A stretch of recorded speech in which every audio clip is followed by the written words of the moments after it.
یہ 3 صورتوں کا وظیفہ ہے۔ جو کوئی بھی شخص اس وظیفے کو کر لے گا وہ مالا مال ہو جائے گا۔ اگر آپ چاہتے ہیں کہ آپ کا نصیب بدل جائے، آپ کی تقدیر بدل جائے، تو ہرگز اس وظیفے کو مت چھوڑیے گا۔ بسم اللہ الرحمن الرحیم۔ محترم ناظرین، آج کا وظیفہ بہت ہی خاص اور مجرب ہے۔ آج میں آپ کی خدمت میں ایک ایسا عمل لے کر حاضر ہوا ہوں جس کی برکت سے انشاءاللہ اللہ پاک آپ کے کاروبار میں برکت عطا فرمائے گا، رزق اور دولت کو کشادہ کرے گا۔ آج کا وظیفہ قرآن پاک کی بہت پیاری سورت فاتحہ، سورت اخلاص اور سورت کوثر کا ہے، جو بے شمار برکتوں، رحمتوں اور فضیلتوں کا خزینہ ہے۔ یہ صورتیں رنج و غم کو دور کر دیتی ہے، قلب مومن کو فرحت و شادمانی اور خوشیاں دیتی ہے۔ یہ صورتیں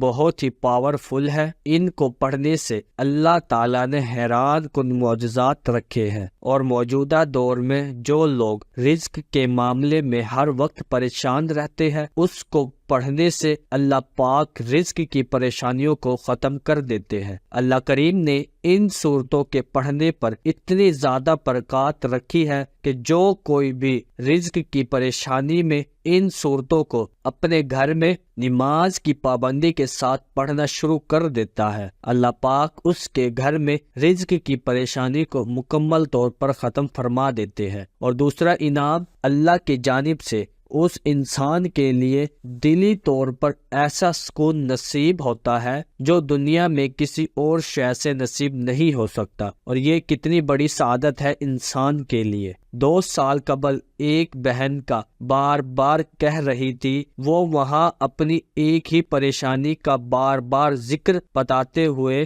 کہہ رہی تھی کہ میرا خاوند سعودیہ میں ایک کمپنی کے ساتھ کام کرتے تھے۔ اس وقت گھر کے حالات بہت ہی اچھے تھے۔ آپ چاہتے ہیں کہ جب انسان کے حالات اچھے ہو تو اس کا فرق گھر کے ماحول پر ہی پڑتا ہے۔ بچے اچھے اسکولوں میں پڑھتے ہیں، ان کا کھانا پینا سب سے اچھا ہوتا ہے۔ پھر انہی دنوں میں ایسا ہوا کہ اچانک سعودیہ میں وہ کمپنی بند ہو گئی اور خاوند پاکستان آ گئے۔ جیسے ہی وہ پاکستان آئے تو کچھ عرصے تک وہ کافی کمپنیوں میں کام کاج کے لیے اپلائی کرتے رہے، مگر کسی نے ایسے رزق باندھ رکھا تھا کہ پھر دور دور تک امید نظر ہی نہیں آ رہی تھی کہ ان کو نوکری ملے۔ پھر پاکستان میں بھی وہ مارے پھرتے رہے۔ آپ خود ہی اندازہ لگا لیں کہ اچھے حالات سے جب اچانک حالات تبدیل ہونا شروع ہو جائیں تو اس وقت کیا نوبت آتی ہے۔ کچھ جمعہ پونجی تھی وہ بھی ختم ہو گئی، اب قرض بھی کافی زیادہ چڑھ گیا تھا، سمجھ نہیں آ رہی تھی کہ کیا ہو گیا۔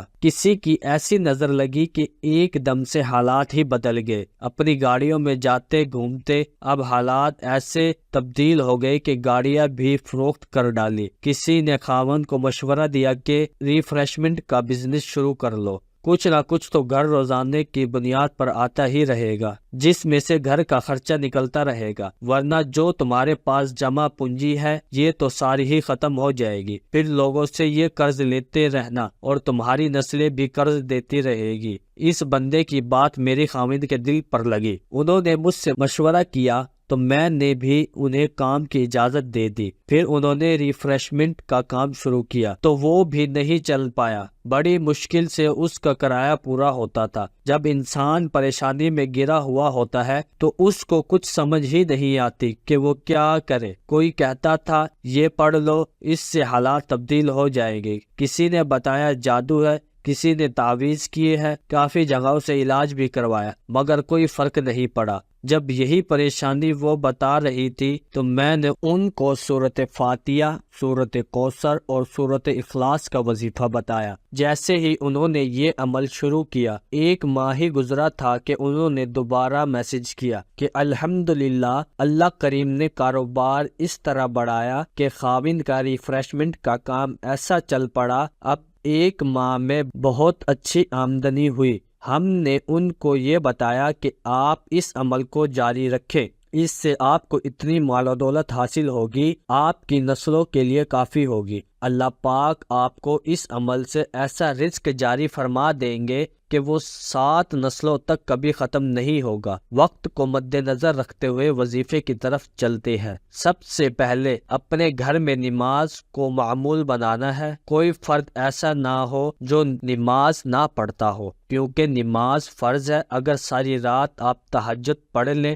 تو صبح اگر نماز فجر آپ سے رہ جاتی ہے تو ساری رات آپ کے ذکر میں گزری ہو، اس کا کوئی فائدہ نہیں۔ نماز کی پابندی اپنے اوپر لازم کرے، پھر ہر نماز میں 11 بار سورۃ فاتحہ، پھر 11 بار سورۃ اخلاص اور 11 بار سورۃ کوثر پڑھے۔ یہ عمل آپ کو 40 دن تک تو ضرور جاری رکھے۔ عورتیں ایام خاص میں یہ عمل نہیں کر سکتی، البتہ گھروں میں مرد حضرات یہ عمل جاری رکھ سکتے ہیں۔ انشاءاللہ جس دن آپ یہ عمل شروع کریں گے، آپ خود ہی دیکھیں گے کہ آپ کا ہر آنے والا دن گزرے ہوئے دن سے مزید بہتر ہوتا جائے گا۔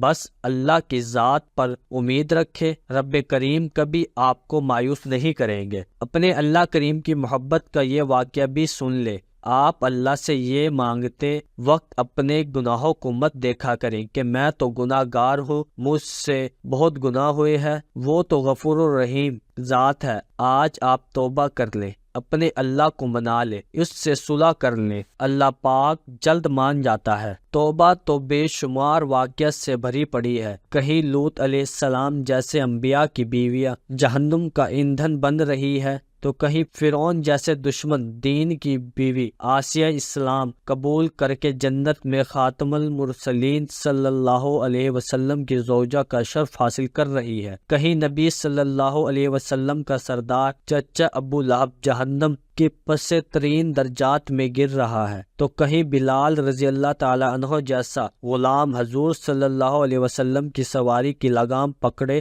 جنت میں داخل ہو رہا ہے۔ وظیفے کے بعد آپ نے لازمی اللہ پاک کی بارگاہ الہی میں دعا کرنی ہے۔ دعا ہے کہ اللہ تعالی ہم سب کو دین حق پر چلنے کی توفیق عطا فرمائے۔ اللہ تعالی ہم سب کو ہمارے نبی پاک صلی اللہ علیہ وسلم سے پکی اور سچی محبت نصیب فرمائے، اور اللہ تعالی سے دعا ہے کہ جو لوگ پریشان ہیں اللہ تعالیٰ ان سب کی پریشانیوں کو دور فرمائے، اور ہم سب کو 5 وقت نماز با جماعت ادا کرنے کی توفیق عطا فرمائے۔ دعا ہے کہ اللہ تعالیٰ میرا سنانا اور آپ کا سننا اپنے بارگاہ الہی میں قبول اور منظور فرمائے۔ آمین ثم آمین۔ تمام دوست احباب کمنٹس باکس میں اللہ تعالیٰ کے 99 ناموں میں سے ایک نام ضرور ٹائپ